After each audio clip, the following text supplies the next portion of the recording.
Hi everyone, welcome back. This is Year of the Book, and today I want to talk about publication strategies for short story authors, and I'm going to be sharing everything that I've been doing.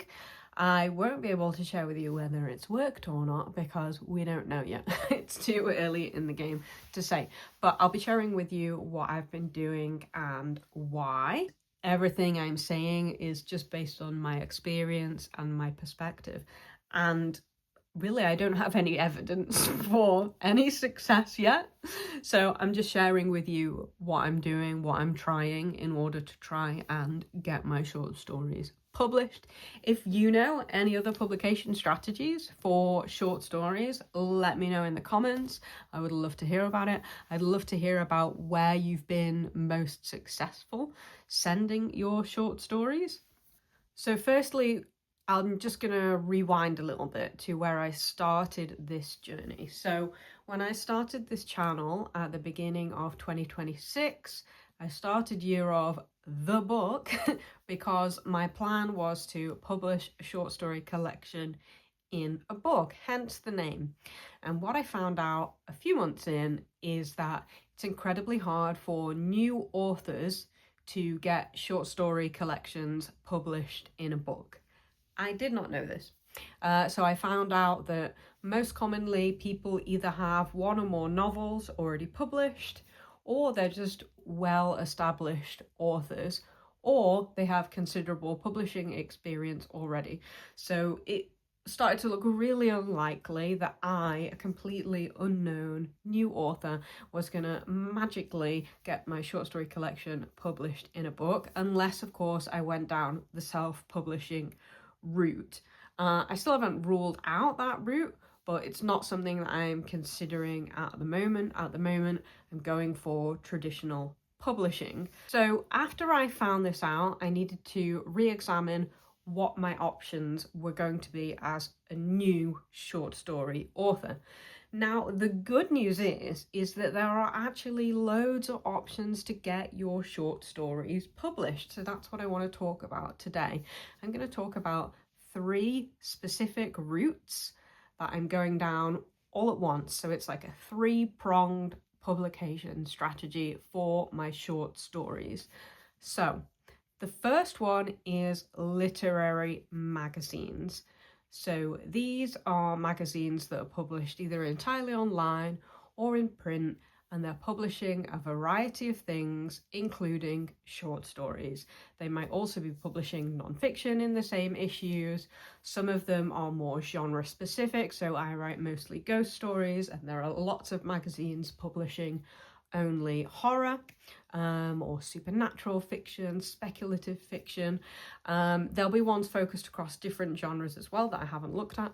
And then there are also mainstream literary magazines that aren't focused on any specific genre as well.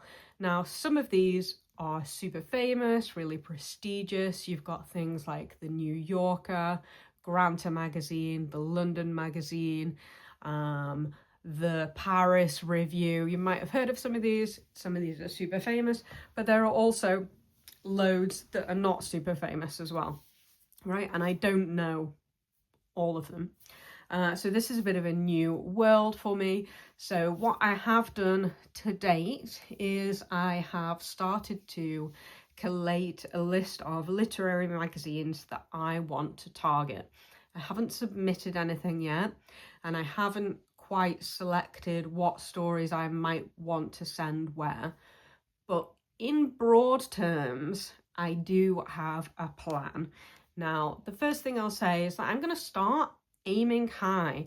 I'm going to be sending something to New Yorker. I don't care. Call me stupid, call me naive. I'm just going to go for it. What have I got to lose, right? There are lots of magazines. Always make sure you check the rules. But there are lots that allow simultaneous submissions. So that means you can send one story to different places and see if it goes anywhere. But you just have to make sure that if it gets accepted in one place, you have to tell the other places, obviously. So I'm just going to go for it. I'm going to go for some of those top magazines, see where it gets me. Maybe it will get me nowhere.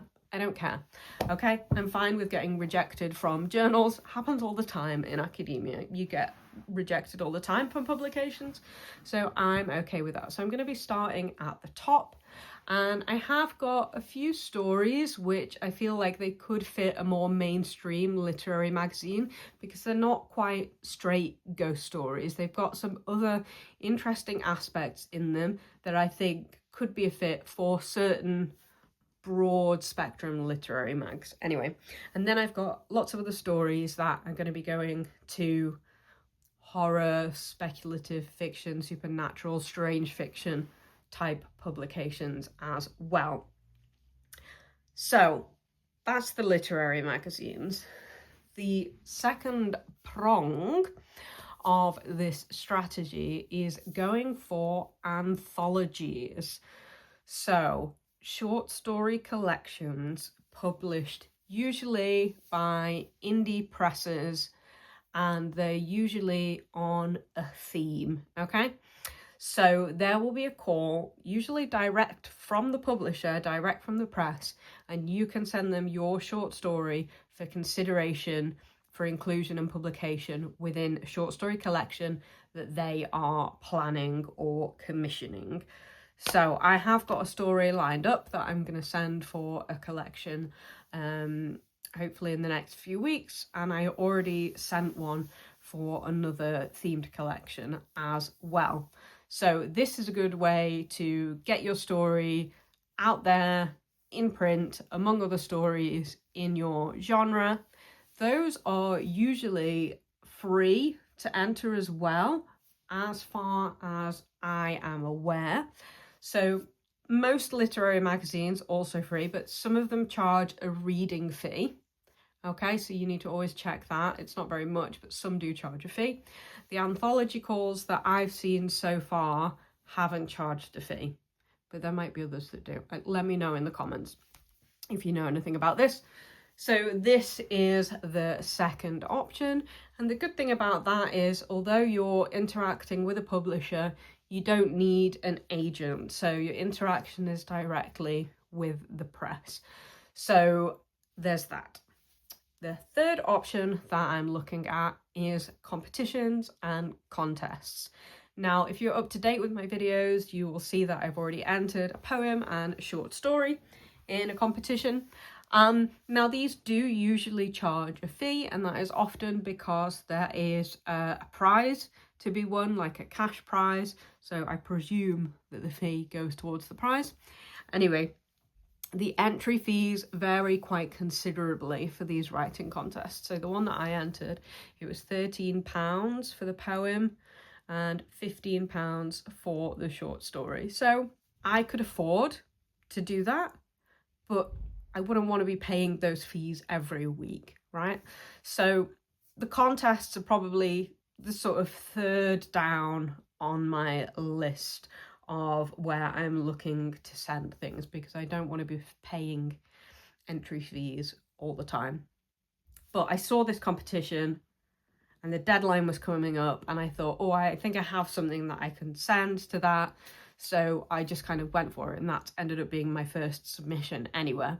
So I'm still glad that I did that, and I will be looking out for other contests. I haven't got any others in mind at the moment yet, though. Now, the next question you might be asking is, well, where can I find out about the magazines, contests, anthologies that I should be sending my stories to? Great question. There are a few different options, and I'll tell you exactly what I've done. So first, one of the first things I did was create a Submittable account. So Submittable is a portal website through which you can submit your writing, and quite a few competitions or magazines might require you to do it through Submittable, so you might have to create that account anyway. So that was one of the first things I did, and Submittable has a discover page where you can look and search and filter for things according to your genre, according to whether there's a fee or not, whether there's a prize or not. There's a huge amount of tags that you can use, and it will show you them according to like the nearest deadline, so in chronological order. So I have had a look through Submittable, and I found loads of really, really interesting contests, some super niche ones, lots of things that kind of sparked my interest, but I haven't entered anything through there yet. One of the reasons is that I found that it returned a lot of US and Canada specific contests and competitions, and those are open to people internationally, which is fine. However, it didn't really show me really any kind of British stuff. So why does that matter? Well, quite a few of my stories are kind of quintessentially British, sometimes regional as well. And I feel like they speak to a British market. So I'm looking to try and identify publications, anthologies that are interested in that British market. So that's why a lot of the things that have come up on Submittable, I felt like then it's just not quite the place for me. Not to say that I won't find things through there, I'm sure that I will, but I just haven't found them yet through Submittable. It's also worth trying to find out if there is something more specific than Submittable for your genre. So for example, I came across horrortree.com, and that is a website that shares publishing opportunities, competitions, and so on, specifically for the horror genre, right? So I've already found a few things through there that I don't think I would have found just looking through Submittable, because just it allows you to just immediately focus in on your genre. So that's really helpful. And maybe there are those types of things for other genres as well. I don't know. Again, let me know in the comments. So how have I been finding things? Well, this is one of the rare moments where I have found talking to AI helpful. So I have been asking Google Gemini to help me identify a range of potential suitable publications, publishers, even agents I've been asking it about, according to my specific requirements. So short stories, largely ghost stories, something specifically British, sometimes some kind of regional or place-based aspects, and I've been identifying things through that. And then also, I guess, for the more mainstream literary magazines that are very well known, it's kind of easier to identify them. So that's how I've been making my lists of potential outlets. And what I've been doing as I make notes on these, there are a few specific things I'm taking into consideration. So for all three of these different things, obviously I'm interested in the deadline. Obviously I'm interested in whether there is a fee or a prize. And I'm really looking at the aims and scope. Well, I don't even know if you would call it aims and scope. This is what we call it in academic journals, right? So what are they looking for? And do I have something that speaks to what they're looking for? So I've experienced working with academic journals and not meeting the aims and scope, simply not being a good fit for the journal, is just going to be one of the most common reasons for like an immediate rejection. So really looking to see if I have a story that speaks to this specific call, this specific magazine. That is incredibly important, and it will also save you as an author a lot of time, because you might be waiting months for that rejection, right? And you could have avoided it if you'd have realized, actually, is this really the right story for this magazine, for this competition, and so on. So I'm thinking about that very carefully. And then at this point, I'm kind of in quite a nice position, I guess, because I have several stories that are at least first full drafts, And what I'm able to do is start to do a little bit of matchmaking and thinking which story might go well for which publication, which contest, which call, and to try and match them up. And that's quite fun. And I think it's really nice that as a short story author, you're more likely than a novel author to have more than one piece of work to kind of work with, right? So that's a really nice position to be in.